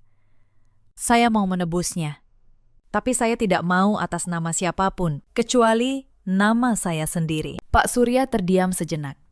Lalu, ia bertanya, Anda yakin? Dokter, ini rumah keluarga suami Anda. Saya yakin, jawab saya. Justru karena itu, saya harus berhati-hati. Saya tahu watak keluarga ini. Saya tahu, jika saya hanya menyetor uang, lalu membiarkan rumah tetap atas nama mereka, suatu hari, uang itu akan dianggap angin lalu. Bahkan mungkin saya yang akan dituduh mencuri. Maka, saya melakukannya dengan benar. Secara hukum, saya menebus rumah itu melalui lelang resmi bank. Saya membayar lunas 1,8 miliar rupiah dari tabungan dan hasil klinik yang saya bangun bertahun-tahun. Pak Surya mengurus akta jual beli. Lalu, kami melakukan balik nama di kantor pertanahan sejak 3 bulan lalu di mata hukum. Pemilik sah rumah ini bukan lagi keluarga Hartati, tetapi saya tidak mengatakannya kepada siapapun. Proses menebus rumah ini sendiri bukanlah hal yang mudah dan bukan hal yang murah. 1,8 miliar rupiah bukan angka yang bisa saya keluarkan begitu saja. Itu adalah seluruh tabungan saya selama bertahun-tahun. Ditambah hasil penjualan sebidang tanah warisan dari orang tua saya. Ditambah pinjaman lunak dari bank dengan jaminan klinik saya sendiri. Saya menghabiskan banyak malam tanpa tidur. Saya memeriksa setiap angka. Saya bertanya pada diri saya sendiri, apakah saya gila? Mengapa saya menyelamatkan keluarga yang tidak pernah menghargai saya? Tetapi setiap kali keraguan itu datang, saya teringat satu hal. Ini bukan tentang menyelamatkan mereka. Ini tentang melindungi diri saya. Selama rumah ini berdiri di bawah nama keluarga Hartati, selama hidup saya terikat pada mereka, saya akan selamanya berada dalam posisi lemah. Maka saya memutuskan untuk membalik keadaan. Diam-diam, sabar. Pada hari lelang, saya datang ke kantor lelang bersama Pak Surya. Saya mengenakan pakaian sederhana, agar tidak ada yang mengenali saya. Jantung saya berdebar saat juru lelang menyebut alamat rumah ini. Ada satu penawar lain, seorang pengusaha properti, tetapi saya tidak mundur. Saya menawar sampai akhir, sampai palu diketukkan, dan rumah itu resmi menjadi milik saya. Saat menandatangani dokumen akhir, tangan saya sempat berhenti sejenak. Saya menyadari, dengan satu tanda tangan ini, saya bukan lagi menantu yang menumpang. Saya adalah pemilik. Tetapi tidak ada seorang pun yang akan tahu, sampai saya memutuskan untuk mengatakannya. Pak Surya menatap saya. Sekarang rumah ini milik Anda. Doktor, Anda bisa langsung mengusir mereka kalau mau. Secara hukum, Anda berhak. Saya menggeleng. Belum. Pakistan, belum waktunya. Kenapa? Tanyanya heran. Saya menatap dokumen di tangan saya, karena orang yang serakah, jika diberi sedikit kekuasaan, akan menunjukkan wajah aslinya. Saya ingin mereka menunjukkannya sendiri. Saya ingin setiap orang melihat siapa sebenarnya mereka. Bukan saya yang akan menghancurkan mereka. Pakistan, mereka yang akan menggali kuburnya sendiri. Pak Surya menatap saya lama, lalu mengangguk pelan. Anda perempuan yang sabar, Doktor. Sabar yang menakutkan. Saya memberikan kepada Bu Hartati selembar fotokopi sertifikat lama yang sudah tidak berlaku. Saya katakan bahwa utang sudah saya lunasi dan sertifikat asli disimpan di bank untuk keamanan. Ia percaya, ia bahkan tidak repot membaca tanggalnya. Kenapa saya merahasiakannya? Karena saya ingin melihat, saya ingin tahu. Ketika seorang manusia merasa di atas angin, sejauh mana ia berani menginjak orang lain. Dan Bu Hartati dalam 3 bulan itu menunjukkan kepada saya jawabannya dengan sangat jelas. Pagi itu, sinar matahari menusuk mata saya seperti jarum. Saya baru saja pulang dari giliran malam di klinik. Selama 12 jam, saya bergelut dengan pasien gawat, dengan darah, dengan tangisan keluarga yang panik. Punggung saya terasa nyaris patah, kepala saya berdenyut. Saya hanya menginginkan satu hal yang sederhana, sebuah kasur dan tidur. Saya mendorong pintu utama. Saya melepas sepatu yang terasa seberat timah. Lalu, saya berjalan menuju tangga, berharap bisa langsung naik ke kamar. Harapan itu padam seketika. Di ruang keluarga, di atas sofa kulit mahal, duduk Bu Hartati, wajahnya segar. Ia berdandan rapi, mengenakan daster sutra bermotif bunga. Lehernya dihiasi kalung emas tebal kebanggaannya. Di sebelahnya, Raka duduk sambil menggulir ponsel. Wajahnya tanpa beban, seolah saya yang baru pulang. Memeras keringat ini hanyalah angin lewat. Langkah saya terhenti. Insting saya memberi sinyal bahaya. Tatapan Bu Hartati setajam mata elang yang siap menerkam. Itu bukan tatapan untuk seorang menantu yang kelelahan. Duduk kau di situ, katanya. Jangan langsung nyelonong ke kamar seperti orang tak tahu adat. Saya menghela napas. Saya menelan rasa lelah. Saya meletakkan tas kerja dan duduk di kursi tunggal di hadapannya. Ada apa? Bu, saya baru pulang giliran malam. Badan saya remuk semua. Kalau ada yang mau dibicarakan, bisakah nanti siang saja? Tidak bisa, bentaknya. Memecah keheningan pagi. Ini urusan penting. Buka telingamu lebar-lebar. Anindya. Lalu, ia melempar buku tabungan hijau saya ke lantai. Dan ia mengucapkan kalimat yang sudah kalian dengar di awal tadi. 5 juta rupiah per bulan. Uang sewa. Di rumah yang tanpa ia sadari sudah menjadi milik saya sepenuhnya. Saya membungkuk. Saya memungut buku tabungan itu dan saya tersenyum. Saya transfer 5 juta. Detik itu juga. Persis seperti yang ia mau. Bukan karena saya takut, bukan karena saya lemah, tetapi karena setiap rupiah yang ia tagih, setiap kalimat hinaan yang ia ucapkan, sedang saya kumpulkan satu persatu. Seperti seorang dokter mengumpulkan gejala sebelum menegakkan sebuah diagnosis. Diagnosis saya sudah jelas. Penyakit keluarga ini bernama keserakahan dan saya tahu persis obatnya. Banyak orang bertanya kepada saya kemudian, mengapa saya tidak langsung melawan? Mengapa saya membiarkan diri saya dihina sejauh itu? Jawabannya sederhana. Karena kemarahan yang meledak terlalu cepat hanya akan menghancurkan diri sendiri. Jika saat itu saya berteriak, membanting sertifikat, dan mengusir mereka, saya hanya akan menjadi menantu emosional yang mengamuk. Mereka akan memutarbalikkan cerita. Mereka akan berkata, sayalah yang jahat, sayalah yang merebut rumah keluarga. Tetapi jika saya menunggu, jika saya membiarkan mereka memperlihatkan keserakahan mereka di depan saksi, di depan hukum, maka tidak akan ada yang bisa mereka bantah. Kebenaran tidak perlu berteriak. Ia hanya perlu menunggu waktu yang tepat untuk berbicara. Penghinaan itu tidak berhenti di buku tabungan. Sehari setelah saya membayar uang sewa, Bu Hartati datang ke kamar saya membawa selembar kertas dan sebuah pulpen. Tulis di sini, katanya. Perjanjian sewa, kau menyewa kamar di rumah keluargaku. 5 juta sebulan. Tulis tangan, lalu tanda tangani. Biar ada hitam di atas putih. Saya menatap kertas itu. Lalu saya menatap wajahnya yang penuh kemenangan. Di dalam hati, saya hampir tertawa. Ia ingin bukti tertulis.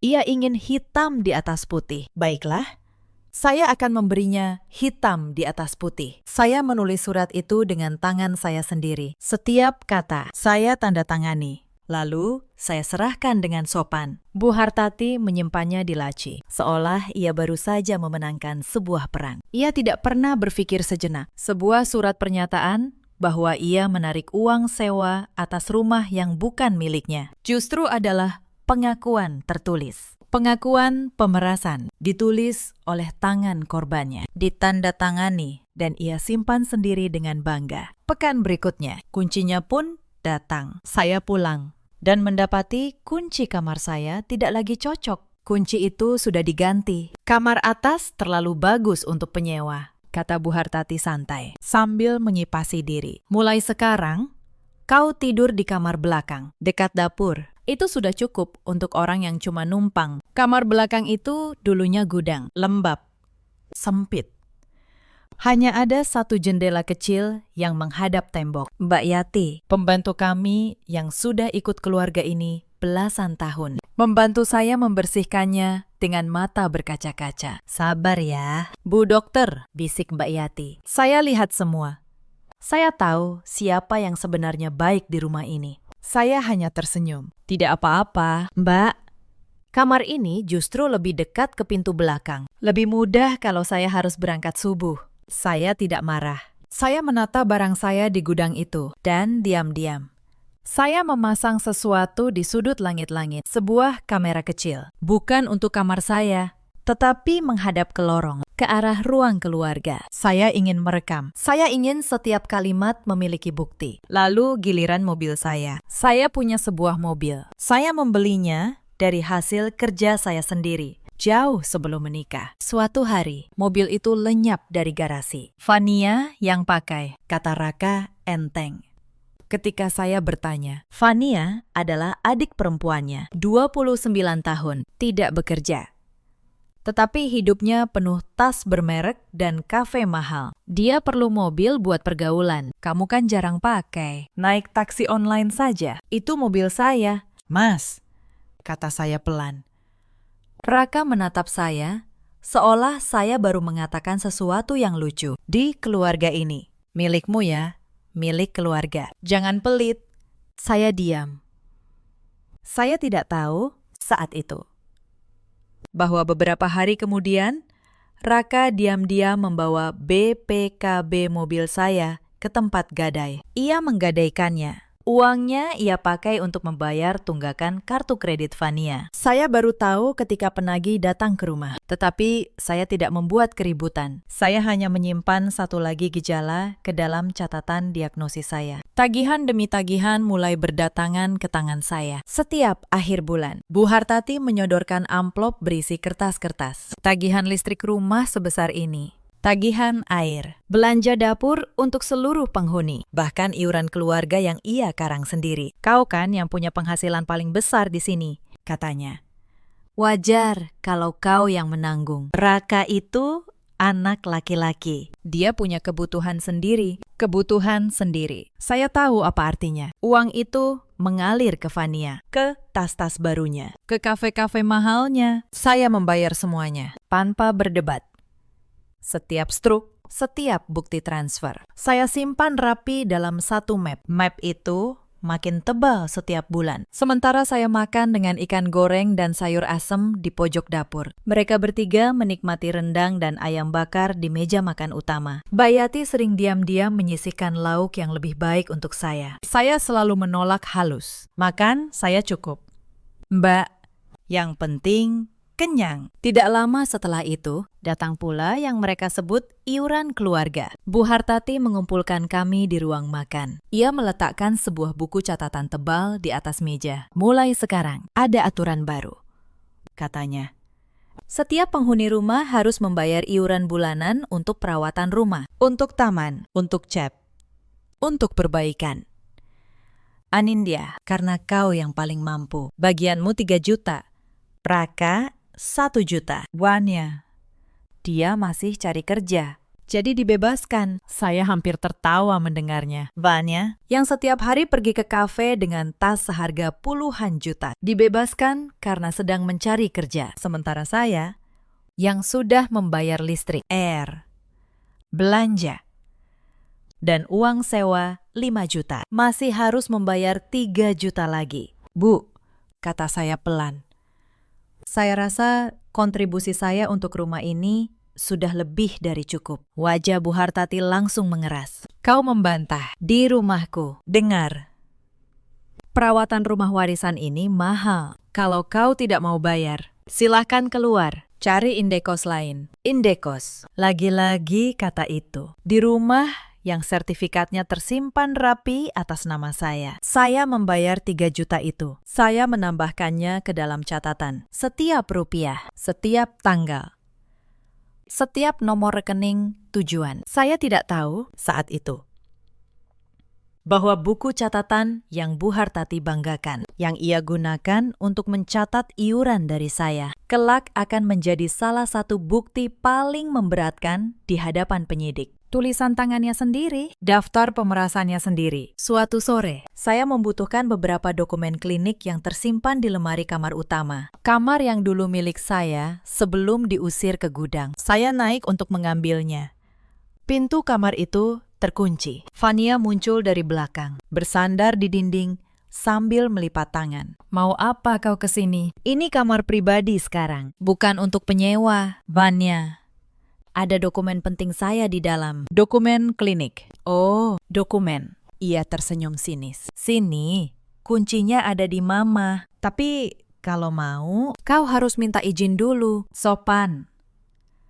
Kau kan cuma numpang. Saya menatapnya. Gadis 29 tahun ini, yang seluruh hidupnya dibiayai dari uang yang diperas dari saya, kini menghalangi saya dari dokumen pekerjaan saya sendiri. Saya tidak berdebat. Saya turun. Dan keesokan harinya, saya mencetak ulang dokumen itu dari kantor. Tetapi malam itu, saya menulis satu kalimat lagi di catatan saya. Mereka bukan hanya merampas uang, mereka merampas ruang. Mereka merampas napas. Sudah cukup. Bu Hartati bahkan mulai menjadikan saya bahan pamer di hadapan teman-teman arisannya. Setiap Rabu, ibu-ibu komplek berkumpul di ruang tamu untuk arisan. Bu Hartati selalu memastikan saya ada di sana, bukan sebagai tuan rumah, tetapi sebagai pelayan. Anindya bikinkan kopi untuk tante-tante. Yang benar, jangan asal. Perintahnya keras sambil tertawa. Maklum, Bu, menantu saya ini dokter, katanya.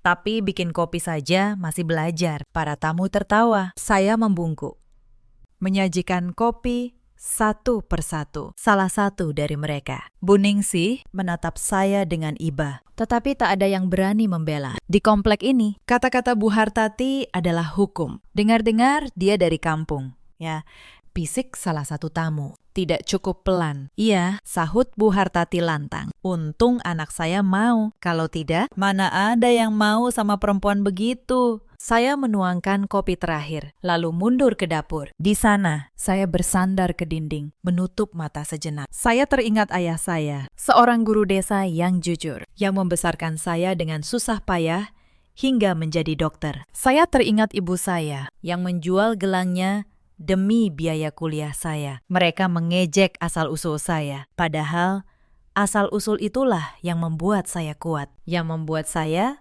bisa membeli rumah ini. Sementara mereka kehilangannya. Saya tidak menangis.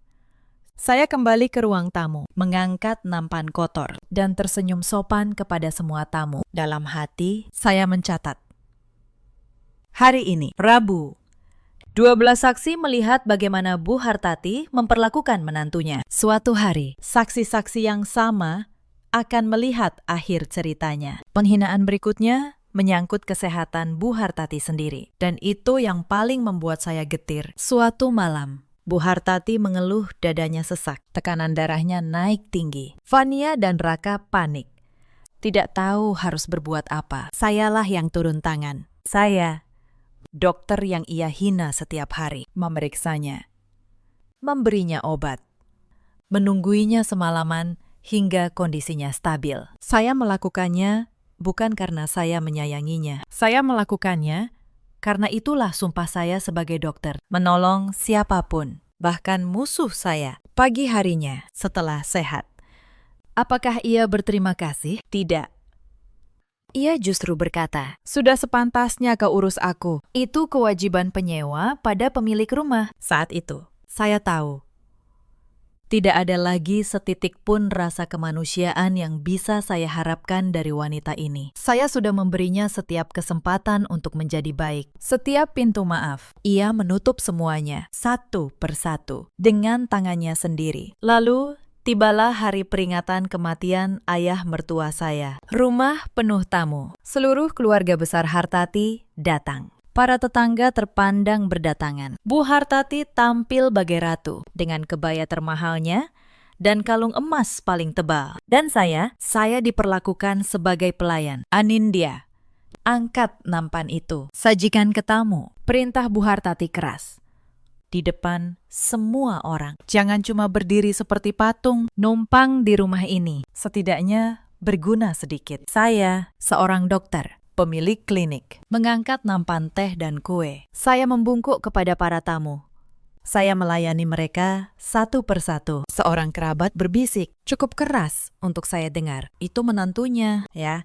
Kok kayak pembantu? Bu Hartati menyahut bangga. Memang dari keluarga biasa. Untung anak saya mau menerima dia. Dia harus tahu diri. Wajah saya panas, tetapi tangan saya tetap tenang. Tangan yang biasa menjahit luka, menyuntik nadi, menyelamatkan nyawa. Tangan itu tidak pernah gemetar, maka tangan itu pun tidak akan gemetar saat menyajikan teh, dan tidak akan gemetar nanti saat menyerahkan surat-surat. Setelah para tamu pulang, Bu Hartati memanggil saya ke ruang keluarga. Raka dan Fania sudah duduk di sana. Wajah mereka serius. Sebuah rapat keluarga, tanpa anggota keluarga yang sesungguhnya membayar segalanya. Anindya, kata Bu Hartati. Keluarga ini perlu uang. Fania mau buka usaha, butuh modal 500 juta. Kau pinjamkan dulu uangmu. Atau lebih baik lagi, kau jual saja kliniknya. Untuk apa perempuan punya klinik? Kau kan sudah punya suami. Saya hampir tidak percaya pada apa yang saya dengar. Mereka tidak hanya ingin memeras keringat saya. Mereka ingin merampas satu-satunya hal yang saya bangun sendiri. Klinik itu hasil kerja saya bertahun-tahun. Bu, kata saya, itu bukan untuk dijual. Wajah Bu Hartati mengeras. Dasar menantu durhaka, egois. Sudah ditampung di rumah keluarga, masih pelit. Kalau begitu, kau tanda tangani saja surat ini. Ia menyodorkan selembar kertas. Sebuah surat hibah. Menyerahkan separuh aset saya kepada Fania. Saya menggeleng pelan. Maaf, Bu. Yang ini tidak bisa. Tangan Bu Hartati terangkat dan ia menampar pipi saya. Keras. Suaranya menggema di ruangan. Raka hanya diam. Fania malah tersenyum. Saya tidak menangis. Saya mengusap pipi saya yang panas. Lalu berdiri tegak. Baik, Bu. Saya mengerti sekarang. Saya mengerti betul. Mereka pikir saya menyerah. Mereka pikir tamparan itu telah menundukkan saya. Padahal tamparan itu adalah gejala terakhir. Diagnosis saya kini lengkap. Penghinaan berikutnya datang lewat hal yang paling kecil. Makanan. Suatu sore, saya pulang dengan perut kosong setelah operasi kecil di klinik. Saya membuka tudung saji di meja makan. Kosong. Hanya ada piring-piring bekas, sisa rendang dan ayam bakar yang sudah licin tandas. Oh, kau baru pulang, kata Fania sambil mengunyah. Makanan habis. Lagi pula, masakan mahal begini bukan untuk penyewa. Kalau lapar, ada Indomie di rak. Itu lebih cocok untuk dompetmu. Bu Hartati tertawa kecil mendengarnya. Raka, seperti biasa, hanya diam menatap layar ponsel. Saya menutup tudung saji itu pelan. Saya tidak berkata apa-apa. Saya merebus air, memasak Indomie di dapur belakang, dan memakannya sendirian di kamar gudang. Tetapi malam itu, saya membuka aplikasi bank saya. Saya memeriksa berapa banyak uang yang sudah saya keluarkan untuk belanja dapur rumah ini dalam 3 bulan terakhir. 23 juta rupiah. 23 juta untuk rendang dan ayam bakar, yang bahkan tidak boleh saya cicipi. Saya tidak marah. Saya hanya menambahkan angka itu ke dalam catatan saya. Setiap rupiah tercatat. Beberapa hari kemudian, Bu Hartati menemukan target baru, klinik saya. Ia datang ke klinik tanpa pemberitahuan, di tengah jam sibuk. Di depan para pasien dan perawat saya, ia berteriak, "Jadi ini tempat kau menghabiskan waktu, sementara mertuamu di rumah butuh diurus. Anak macam apa kau ini?" Perempuan tidak tahu diri. Perawat saya, Suster Maria, terpaku. Para pasien menatap dengan bingung. Saya menggandeng lengan Bu Hartati dengan lembut, tapi tegas, membawanya ke ruangan saya. "Bu, ini tempat kerja saya. Ada pasien sakit di sini," kata saya pelan. "Tolong, jangan di sini, tempat kerja," ia mendengus. "Tutup saja klinik ini. Uangnya lebih baik untuk keluarga, untuk Fania." Saya menarik napas panjang saat itu. Di ruangan klinik yang saya bangun dengan keringat saya sendiri, saya menyadari satu hal. Bagi mereka, tidak ada batas. Tidak ada satupun bagian dari hidup saya yang mereka anggap milik saya. Bahkan martabat profesi saya. Lalu datang puncaknya yang lain. Sebelum hari peringatan kematian itu, suatu malam, brankas kecil di kamar gudang saya terlihat tergeser. Saya membukanya. Sepasang gelang emas pernikahan saya, hadiah dari almarhumah ibu saya, hilang. Saya bertanya kepada Mbak Yati. Ia menunduk. Lalu berbisik takut, "Mas Raka." "Bu, saya lihat beliau membukanya kemarin," katanya, "untuk dijual, untuk bayar arisan Bu Fania. Gelang itu satu-satunya peninggalan ibu saya. Bukan soal harganya, itu soal kenangan. Dan mereka menjualnya untuk arisan. Hari itu, untuk pertama kalinya, saya menangis sendirian di kamar gudang, memeluk lutut. Tetapi air mata itu bukan air mata kekalahan. Itu air mata seseorang yang sedang melepaskan ikatan terakhirnya pada belas kasih. Setelah malam itu, hati saya menjadi setenang dan sedingin pisau bedah. Malam itu, saya tidak bisa tidur di gudang belakang. Bukan karena pipi saya masih perih, tetapi karena pikiran saya bekerja. Sekitar pukul 1 dini hari, saya keluar untuk mengambil air. Dari arah dapur, saya mendengar suara. Suara Raka dan Fania berbisik di ruang tengah. Saya berhenti di balik tembok. Saya mendengarkan. "Setelah dia jual kliniknya, kita usir saja," kata Fania pelan. "Sudah tidak ada gunanya lagi." "Sabar," jawab Raka. "Kuras dulu sampai habis. Perhiasan emas pernikahannya juga masih ada. Mas, sudah lihat di brankas kamarnya? Itu lumayan. Bisa buat nutup utang kartu kreditmu yang satunya." Saya berdiri di kegelapan, mendengar suami saya merencanakan untuk merampok saya, lalu membuang saya seperti sampah. Anehnya, saya tidak merasa sakit. Saya merasa lega, karena kini saya tahu, saya tidak sedang berlebihan. Saya tidak sedang jahat. Saya hanya sedang membela diri. Di atas kepala mereka, di sudut langit-langit lorong, lampu kecil kamera saya berkedip pelan, merekam setiap kata. Esok paginya, Mbak Yati menghampiri saya di dapur. Tangannya gemetar. Ia menyodorkan sesuatu yang dibungkus kain. "Sebuah ponsel lama." "Bu dokter," bisiknya. Saya sudah lama merekam. Setiap kali ibu menghina Bu Dokter, setiap kali beliau bicara soal uang, saya simpan semua. Saya tidak tahan lihat Bu Dokter diperlakukan begini. Beliau orang baik. Tolong, pakailah ini kalau perlu. Saya menatap Mbak Yati. Untuk pertama kalinya dalam berbulan-bulan, mata saya terasa panas oleh haru, bukan oleh amarah. Saya menggenggam tangannya. "Terima kasih, Mbak," kata saya. Mbak baru saja menyelamatkan satu hal yang tidak bisa dibeli dengan uang. Kebenaran. Hari itu, map bukti saya telah lengkap. Surat perjanjian sewa, tulis tangan Bu Hartati. Bukti transfer 5 juta setiap bulan ke rekeningnya. Tumpukan struk dan tagihan yang saya bayar. Rekaman kamera. Rekaman Mbak Yati. Dan yang paling penting, di dalam tas kerja saya tersimpan sebuah amplop coklat tebal. Isinya sertifikat asli rumah ini atas nama saya, Anindya, sah secara hukum sejak 3 bulan yang lalu. Saya menelepon Pak Surya, notaris saya. "Pakistan," kata saya. "Saya rasa sudah waktunya. Tolong siapkan semua dokumennya. Dan satu lagi, Tolong daftarkan laporan pemerasan ke pihak yang berwenang. Bukti-buktinya akan saya serahkan pagi ini. Pak Surya menjawab tenang. Baik. Dokter, semua sudah siap dari kemarin. Saya tunggu Anda. Saya memilih hari Minggu, hari ketika seluruh keluarga berkumpul. Dan saya sengaja meminta Pak Surya datang, ditemani 2 orang dari kepolisian. Tepat pukul 10 pagi. Pagi itu, saya tidak lagi memakai seragam lusuh. Saya mengenakan blazer kerja saya. Rambut saya rapi. Saya berjalan menuruni tangga dengan langkah yang berbeda. Bukan langkah seorang penyewa, langkah seorang pemilik. Bu Hartati sedang duduk di sofa, ditemani Raka dan Fania. Ia mengernyit melihat penampilan saya. Mau kemana kau berdandan begitu? Hari ini giliranmu mengepel ruang tamu. Saya tidak menjawab.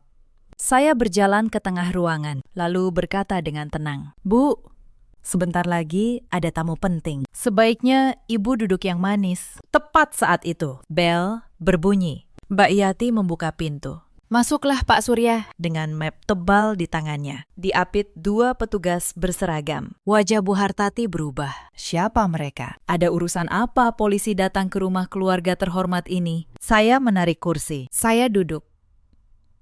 Menyilangkan kaki. Dengan ketenangan yang sama, seperti ketika saya menghadapi pasien kritis di ruang gawat darurat. Bu Hartati, kata saya. Mari kita selesaikan semuanya hari ini. Secara terbuka, secara hukum, saya membuka tas kerja saya. Saya mengeluarkan amplop coklat tebal itu. Lalu saya meletakkannya di atas meja kaca, di hadapan mereka bertiga, selama 3 bulan. Ibu menagih saya uang sewa. 5 juta setiap bulan. Karena katanya, saya hanya menumpang di rumah keluarga ini. Saya menatap matanya. Hari ini, saya kembalikan pertanyaan itu kepada ibu. Rumah keluarga yang mana? Saya membuka amplop. Saya mengeluarkan selembar sertifikat. Sertifikat asli. Saya letakkan di tengah meja, menghadap mereka. 3 bulan lalu. Rumah ini hampir disita bank. Karena utang almarhum suami ibu, sebesar 1,8 miliar rupiah. Ibu menyembunyikannya dari semua orang. Lalu ibu meminta bantuan saya dengan syarat Raka tidak boleh tahu. Raka menoleh tajam ke arah ibunya. Utang. Utang apa? Bu, ibu tidak pernah cerita ke saya soal utang. Bu Hartati membeku. Wajahnya pucat pasi. Saya membantu. Bu, lanjut saya. Tapi saya tidak menyetor uang ke tangan ibu. Saya menebus rumah ini sendiri melalui lelang resmi bank. Saya bayar lunas 1,8 miliar dari tabungan dan hasil klinik saya. Lalu, saya urus balik nama di kantor pertanahan. Sah. Resmi. Saya mengetuk pelan sertifikat di atas meja. Bacalah nama pemiliknya. Bu, sejak 3 bulan yang lalu, rumah yang ibu pakai untuk menghina saya, untuk menampar saya, untuk menagih sewa kepada saya, sudah 100% atas nama saya. Anindya, yang ibu simpan di lemari selama ini hanyalah fotokopi tak berlaku. Selama beberapa detik, tidak ada yang bisa bersuara. Bu Hartati mengambil sertifikat itu dengan tangan gemetar. Matanya menyusuri setiap baris. Nama saya, Anindya, tercetak jelas sebagai pemilik. Tanggal balik nama, 3 bulan lalu. Stempel kantor pertanahan, asli. Buku itu jatuh dari tangannya ke lantai. Hal yang sama, persis. Seperti ketika ia melempar buku tabungan saya 3 bulan lalu. Tetapi kali ini, yang jatuh adalah seluruh dunianya. Ruangan senyap total. Fania menutup mulutnya dengan tangan. Raka terjatuh ke sandaran sofa. Wajahnya kosong. Bu Hartati menatap sertifikat itu dengan mata terbelalak, seolah menatap hantu. Tidak mungkin, bisiknya. Kau menipu kami, ini rumah kami. Tidak ada yang saya tipu. Bu, kata saya dingin. Semua dilakukan secara hukum di kantor pertanahan. Disaksikan notaris. Ibu sendiri yang menyerahkan urusan itu kepada saya. Ibu yang terlalu sibuk merasa menang, sampai lupa membaca apa yang ibu pegang. Lalu, saya mengeluarkan map kedua, lebih tebal. Dan ini, kata saya, adalah alasan kenapa dua bapak ini ada di sini hari ini. Saya membuka map itu di hadapan petugas. Surat perjanjian sewa, ditulis tangan dan ditandatangani oleh Bu Hartati. Isinya, beliau menarik uang sewa 5 juta sebulan atas sebuah rumah yang bukan miliknya. Ini bukti transfer saya selama 3 bulan ke rekening beliau. Total 15 juta rupiah. Hasil pemerasan. Saya meletakkan ponsel lama Mbak Yati dan memutar satu rekaman. Suara Bu Hartati menggema di ruangan. Mulai bulan ini, kau wajib bayar 5 juta. Ini bukan tempat penampungan perempuan miskin sepertimu. Lalu saya putar rekaman kedua. Suara Raka di tengah malam. Kuras dulu sampai habis. Perhiasan emas pernikahannya juga masih ada. Bisa buat nutup utang kartu kreditmu. Wajah Raka kehilangan seluruh warnanya. Ia menatap saya. Lalu menatap ibunya, lalu menatap sertifikat di lantai. Mulutnya terbuka, tetapi tidak ada kata yang keluar. Lelaki yang selama 8 tahun merasa menjadi tuan atas hidup saya, kini menyadari bahwa ia tidak memiliki apa-apa. Tidak rumah, tidak mobil, tidak masa depan. Semuanya dalam waktu kurang dari 1 jam, telah berpindah tangan ke perempuan yang ia kira hanya menumpang. Mas Raka, kata saya, menoleh kepada suami saya. Kau menggadaikan mobilku tanpa izin. Kau berencana mengambil perhiasanku. Kau merencanakan untuk membuangku setelah uangku habis. Semua terekam, semua tercatat. Pak Surya melangkah maju. Bu Hartati, berdasarkan bukti-bukti ini, Anda dilaporkan atas dugaan pemerasan. Bapak Raka, atas dugaan penggelapan kendaraan milik istri. Kami harap Anda kooperatif. Bu Hartati merosot dari sofa, jatuh berlutut di lantai marmer yang sama. Tempat ia dulu melempar buku tabungan saya. Anindya, tolong. Ibu salah. Ibu hilaf. Jangan penjarakan ibu. Nak, ibu sudah tua, saya menatapnya. Wanita yang menampar saya, yang menyebut saya perempuan miskin, yang menyuruh saya tinggal di gudang. Nak, kata saya pelan. 3 bulan ini, ibu memanggil saya apa? Penyewa, orang luar, perempuan tak tahu diri. Sekarang, saat butuh. Ibu memanggil saya anak. Saya berdiri. Saya melirik jam tangan saya, lalu menatap mereka bertiga secara bergantian. Saya beri kalian waktu 60 menit. Terhitung dari sekarang, kata saya. Dengan otoritas seorang pemilik rumah. 1 jam untuk mengemasi pakaian kalian. Dengar baik-baik. Kalian hanya boleh membawa baju yang menempel di badan dan barang pribadi kalian sendiri. Tidak lebih.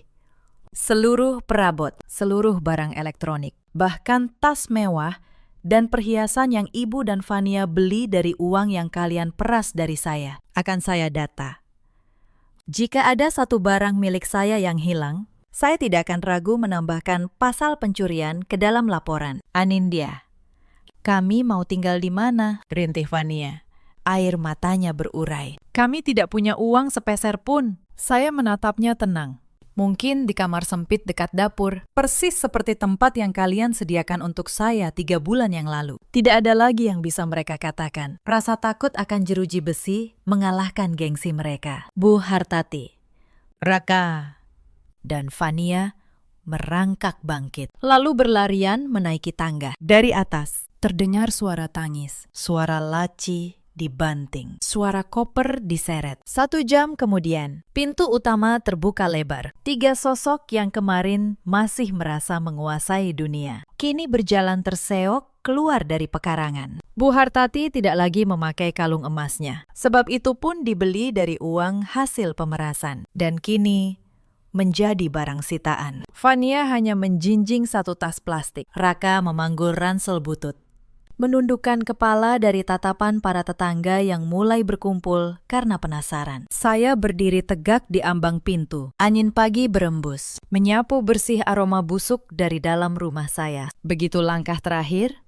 mereka melewati pagar besi. Saya menutup pintu kayu jati yang kokoh itu dan menguncinya dari dalam dengan bunyi klik.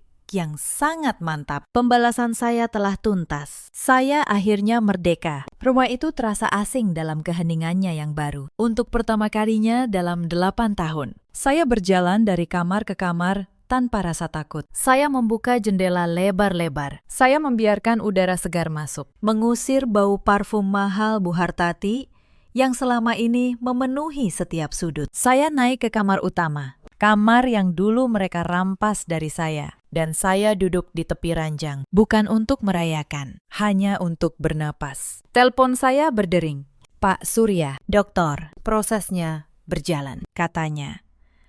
Pihak berwenang sudah menerima berkas. Surat perjanjian tulis tangan itu, bukti transfer, dan rekaman. Semuanya kuat. Bu Hartati dipanggil untuk pemeriksaan pekan depan. Soal Bapak Raka. Penggadaian BPKB kendaraan atas nama Anda tanpa izin juga sedang diproses. Terima kasih, Pakistan, kata saya. Untuk semuanya. Sejak awal, Pak Surya terdiam sejenak. Lalu ia berkata dengan nada yang lebih hangat, "Doktor, izinkan saya bicara sebagai teman, bukan sebagai notaris. Banyak orang datang ke kantor saya membawa amarah, ingin balas dendam dengan cara kotor. Anda berbeda. Anda menunggu. Anda mengumpulkan kebenaran, lalu membiarkan hukum yang bekerja. Itu yang membuat Anda menang tanpa pernah menjadi jahat." Saya tersenyum kecil di ujung telepon. Saya seorang dokter. Pakistan. Saya tidak melawan penyakit dengan kemarahan. Saya melawannya dengan diagnosis yang tepat dan obat yang benar. Pekan-pekan berikutnya berjalan seperti yang sudah saya duga. Bu Hartati, yang dulu menjadi ratu di komplek ini, kini menjadi bahan bisik-bisik. Kabar tentang utang almarhum suaminya, tentang rumah yang nyaris disita, tentang pemerasan yang ia lakukan kepada menantunya sendiri, menyebar dari pagar ke pagar. Singgasana kehormatan yang ia jaga mati-matian selama puluhan tahun, runtuh dalam hitungan hari. Ia dan Fania kini tinggal di sebuah rumah kontrakan petak di pinggiran kota. Mania, yang dulu bermimpi menjadi sosialita, kehilangan semua tas bermereknya. Tidak ada lagi kafe mahal, tidak ada lagi mobil. Mereka harus belajar arti kata yang selama ini mereka lemparkan kepada saya. Hidup susah. Raka mencoba menghubungi saya berkali-kali. Pesannya berubah-ubah. Mula-mula marah, menuduh saya menghancurkan keluarga, lalu memelas, mengaku menyesal. Memohon agar saya menarik laporan, lalu memelas lagi, mengatakan ia masih mencintai saya. Saya membaca semua pesan itu dengan tenang, lalu saya membalas hanya satu kali. Mas, cinta tidak menggadaikan mobil istrinya diam-diam. Cinta tidak merencanakan untuk menguras dan membuang. Yang kau cintai bukan saya. Yang kau cintai adalah uang saya, dan uang itu mulai hari ini hanya milik saya. Setelah itu, saya memblokir nomornya. Saya mengurus perceraian melalui Pak Surya. Karena seluruh aset, termasuk rumah ini, sudah jelas atas nama saya secara hukum sebelum konflik terjadi. Tidak ada yang bisa mereka tuntut. Mereka pergi dengan tangan kosong. Persis seperti niat yang mereka rencanakan untuk saya. Ada satu orang yang tidak saya lupakan, Mbak Yati. Saya memintanya tetap tinggal, bukan lagi sebagai pembantu, tetapi sebagai keluarga. Saya menaikkan upahnya, dan saya menanggung biaya sekolah anaknya yang selama ini ia perjuangkan dengan susah payah. Bu dokter, ini terlalu banyak, katanya. Menangis. Tidak, Mbak, kata saya. Di rumah ini, dulu hanya ada satu orang yang memperlakukan saya sebagai manusia. Itu Mbak. Kebaikan juga harus dibalas, sama seperti kejahatan. Itu baru adil. 3 bulan setelah hari itu, hidup saya berubah total. Rumah yang dulu terasa seperti penjara, kini menjadi tempat yang benar-benar saya sebut rumah. Saya merenovasi kamar gudang belakang, tempat saya dulu dibuang, menjadi sebuah ruang baca yang tenang dengan jendela besar. Setiap kali saya duduk di sana, saya teringat bahwa tempat terendah yang mereka berikan kepada saya, justru saya ubah menjadi tempat yang paling saya cintai. Klinik saya berkembang. Saya membuka cabang kedua. Saya merekrut lebih banyak dokter muda. Banyak di antaranya perempuan yang berjuang seperti saya dulu. Persidangan berjalan. Bu Hartati terbukti melakukan pemerasan. Hukum memberinya konsekuensi atas perbuatannya. Raka pun menghadapi proses hukum atas penggadaian kendaraan milik saya. Keserakahan yang mereka rawat bertahun-tahun. Akhirnya menagih harganya sendiri. Dan saya menemukan kedamaian. Bukan kedamaian dari balas dendam, tetapi kedamaian dari kebenaran yang akhirnya berdiri tegak. Sahabat hikmah, cerita Anindya ini mengajarkan kita banyak hal. Yang pertama, jangan pernah mengukur nilai seseorang dari penampilan atau asal-usulnya. Bu Hartati menghina Anindya sebagai perempuan miskin, padahal perempuan itulah yang memegang seluruh masa depannya di tangannya.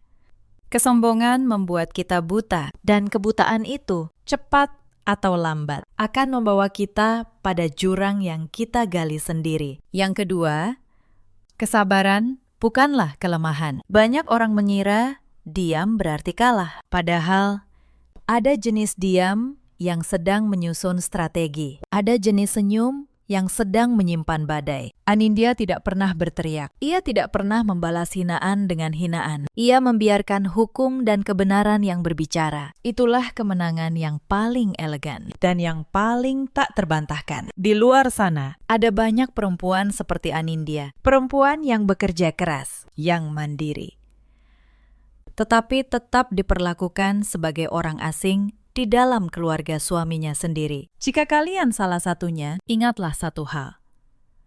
Harga diri kalian tidak ditentukan oleh siapa yang menghina kalian. Harga diri kalian ditentukan oleh bagaimana kalian berdiri tegak menghadapinya. Di luar sana juga, ada banyak suami seperti Raka. Lelaki yang seharusnya menjadi pelindung, tetapi justru menjadi tameng bagi kejahatan ibunya. Lelaki yang memilih diam ketika istrinya diinjak, lalu menangis memohon ketika hartanya hilang kepada mereka. Cerita ini adalah cermin, sebab perlindungan yang tidak kalian berikan hari ini, kelak akan menjadi penyesalan yang tidak akan pernah bisa kalian tebus. Dan ada pula para ibu mertua seperti Bu Hartati, ibu yang lupa bahwa menantu yang masuk ke dalam keluarga juga seorang anak manusia, dengan hati yang bisa terluka, dan dengan martabat yang harus dihormati. Ketakutan akan kehilangan kuasa membuat sebagian dari mereka memilih menindas, bukan merangkul. Padahal, menantu yang baik adalah anugerah, bukan ancaman.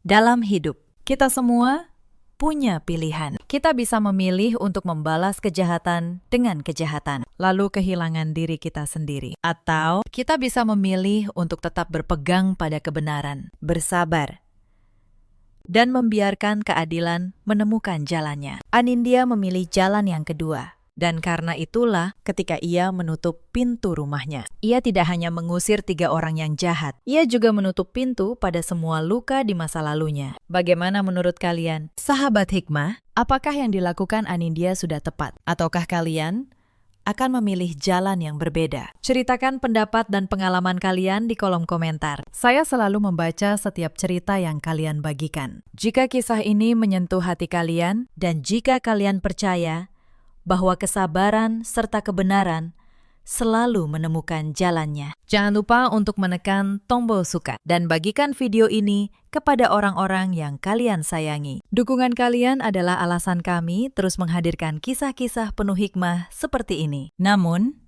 ada satu hal yang belum selesai, sebab di balik kepergian Raka tersimpan satu rahasia lagi. Sebuah pengkhianatan yang bahkan belum diketahui oleh Anindya sendiri. Sebuah topeng kesucian yang menyembunyikan sesuatu yang jauh lebih busuk. Apakah itu?